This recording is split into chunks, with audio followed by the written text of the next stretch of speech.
Hey everyone, thanks for coming out, and thanks a lot to our advisor Paxton Marshall for also joining us. We also wanted to thank the JPC program for giving us this great opportunity to present our research and publishing our research in those beautiful journals.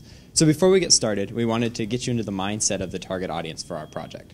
So I want you to imagine that you are a person living in a small rural town in southwestern Virginia. At the height of the tobacco industry, your town was booming by farming tobacco. Of course, we all know that isn't no more, so the tobacco industry has collapsed and your town is struggling economically. You decide that despite the economic troubles in your town, you would like to transition to becoming a homeowner for the first time. So you save up your money and you move into a new house, and you do everything that you can to save money given the economic environment. You cook your own food, you shut off your air conditioner when you're not home, all of those things. But at the end of the month, you face a problem that I think many of us in this room can relate to. You get your energy bill, and at the bottom you see maybe some kilowatt hours, a large number, and then a dollar sign followed by an even larger number. You don't know what behaviors of your own caused that large number to show up on your bill, and you don't know if you want to change that number, what you can do. So this is a problem that if you're one of 12 million Americans, that number is more than half of the amount of money that you earned that month. So this is a huge problem faced by people all over the country, and it's a problem that the ecoMOD project at the University of Virginia has spent the past 10 years trying to solve. Specifically, within the past year or two, ecoMOD's been working on a project called Southside Outreach.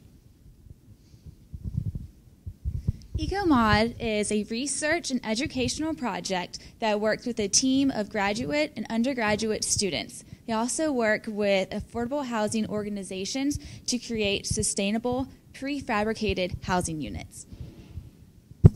Previously, the states of Virginia and the neighboring states sued the tobacco companies for misrepresenting the health effects of tobacco usage, resulting in millions of dollars in lawsuits where the money goes to all these different states, and majority of them just spend it right away. But here in Virginia, they actually set the money aside for economic project development purposes. And this is where our ecoMOD projects comes in. The ecoMOD projects received $2.4 million from the Virginia Tobacco Indemnification and Community Revitalization Commission to help stimulate economies in areas with high poverty rate. And through the grant, we work with a nonprofit organization called People Inc., which is located in Abingdon, Virginia, and also Southside Outreach Group, which is located in South Boston, Virginia. And aside from those two nonprofit organizations, we also work with a modular home construction company called Cardinal Homes. We chose to work with Southside Outreach because of the issues of poverty and affordable housing in South Boston, Virginia. With a small city population of just over 8,000, South Boston is really struggling in terms of its economic status. While the state of Virginia has a poverty rate of just 10%, South Boston has over double that. 24% of its residents are struggling to survive, and the majority of them probably have issues affording housing as well as their utility bills. Southside Outreach is a nonprofit organization in South Boston whose goal is to provide low to moderate income persons with safe, sanitary, decent, and affordable housing.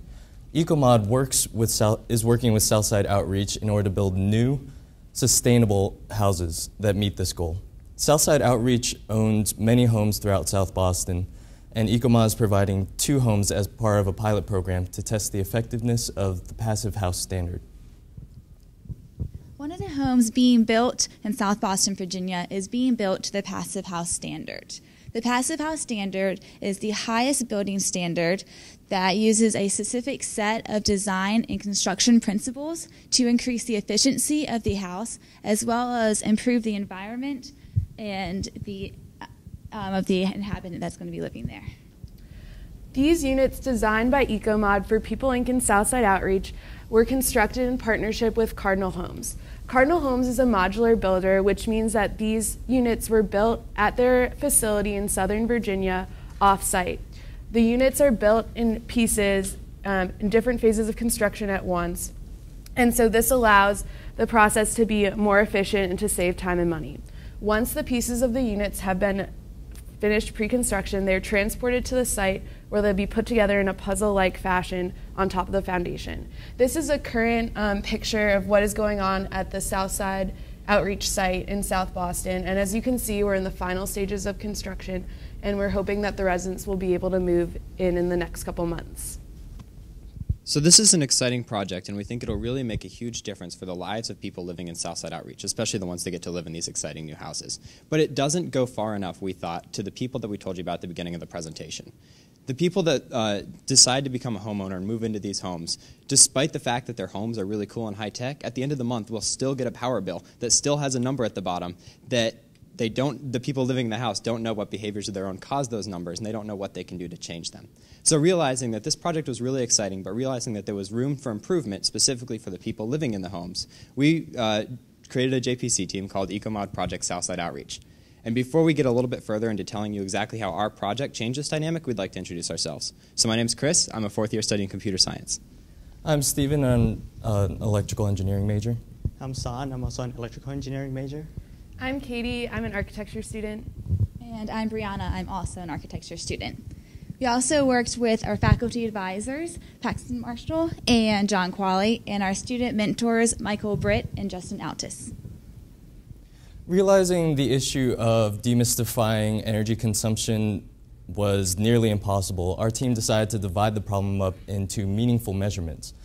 In order to measure heating and cooling throughout the house, we placed temperature sensors in various areas of the house. And we also placed temperature sensors in the inner and outer walls in order to measure energy flow through the walls. We're also measuring carbon dioxide levels as a non-intrusive way of measuring occupancy within the house. And we're finally measuring power of the entire house, the HVAC system, as well as the electric water heater through the electric panel. So if you guys could look that way, that's how our sensors look. That's a temperature sensor.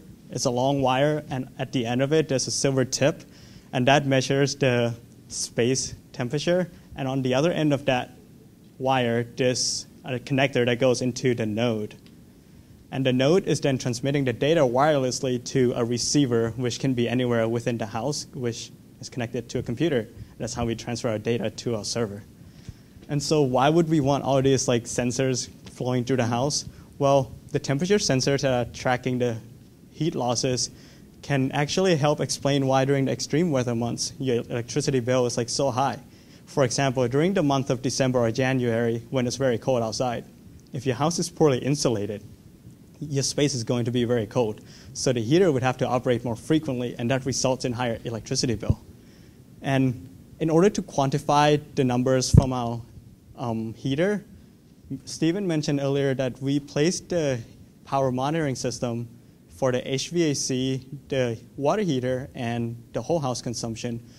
And the HVAC and the water heater, those are the main equipment that uses the large part of the electricity for the house. So we would like to see how those equipments react to our new standard, and also be able to determine what portion of the whole house consumption those equipments are responsible for, so that way we can make additional changes in the future, or if we need to make any adjustment in terms of telling the tenants to change their behavior. And yet that would just be how we quantify those numbers. We also created a passive house homeowners manual that will be given to Southside Outreach and the homeowners to educate them about the history of the passive house and its construction process. It also tells the homeowners the do's and don'ts of living in a passive house that differ from living in a house that would be built to code. We also developed an energy efficiency handbook for those residents that did not have the opportunity to live in one of the ecoMOD passive homes.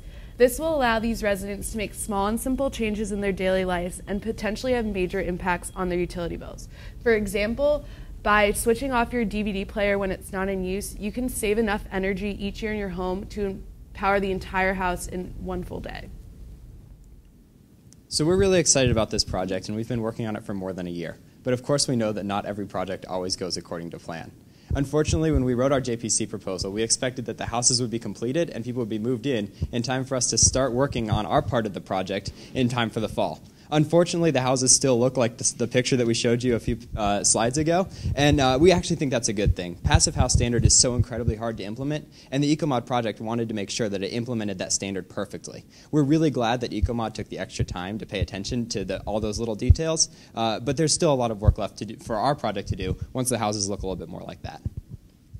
So once the houses are completed, we plan to implement our sensors throughout the house, start collecting data, and once the data comes in, we can analyze some of those data. We also plan on implementing a post-occupancy evaluation survey, which will allow us to quantify the livability of these units. So we'd be able to see how the residents are feeling in the comfort of this home. Is it as good as what Southside Outreach is currently putting out? And is this a unit that Southside Outreach should pursue to build in the future? So we think that our project, coupled with ecoMOD's creation of these high-tech houses in a low-income area in southwestern Virginia, will augment that project by providing minute-to-minute feedback by the people living in their homes about how their behavior impacts the energy bills and gives them ideas about how to decrease their energy bills if they are interested. So we think that this will have a huge impact on the lives of the people that get to live in the homes as well as the people that live throughout the rest of South Boston, Virginia. So thank you very much for listening. We're really excited about this project, and we'd be happy to field any questions you all have at this point.